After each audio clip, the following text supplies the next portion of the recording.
Je voudrais que vous relayez mon message. Relayez-le, relayez-le, relayez le message. Partout, relayez-le.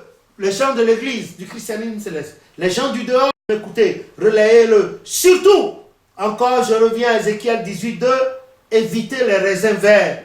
Je veux dire, les mauvais actes qui pourraient avoir des répercussions sur notre descendance, évitons-les et que le nom de l'Éternel soit béni. Je le remercie de m'avoir prêté cette trentaine de minutes pour parler, que son nom soit béni éternellement. Soyez bénis vous aussi, où que vous vous trouvez, que le sang de Jésus vous délivre de toutes vos faiblesses, que le sang de Jésus soit avec vous. Si vous êtes à l'étranger, que le sang de Jésus aplanisse vos pas. Quelle que soit la dénomination, votre obédience religieuse, que le sang de Jésus, Jésus n'a pas sauvé que les chrétiens, Jésus a sauvé tout le monde. Et la Bible a dit, Romains 2, 14, 15, que les païens, ceux que nous appelons païens, par écart de langage, ils ont la parole de Dieu, la loi de Dieu dans leur conscience. Donc le Christ est mort pour tout le monde entier. C'est à ce monde entier, je souhaite la paix, je souhaite la joie, que le sang de Jésus nous couvre, nous tous,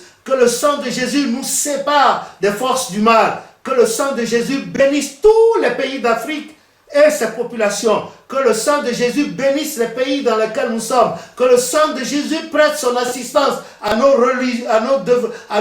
dirigeants politiques et religieux, afin que la sagesse divine les habite et qu'ils aient compassion des populations que Dieu leur a donné d'administrer, et qu'ils aient la bonne santé spirituelle, la bonne santé physique. Ils s'entourent de bons conseillers qui vont leur donner des idées innovantes pour le bien-être de tous les peuples du monde entier.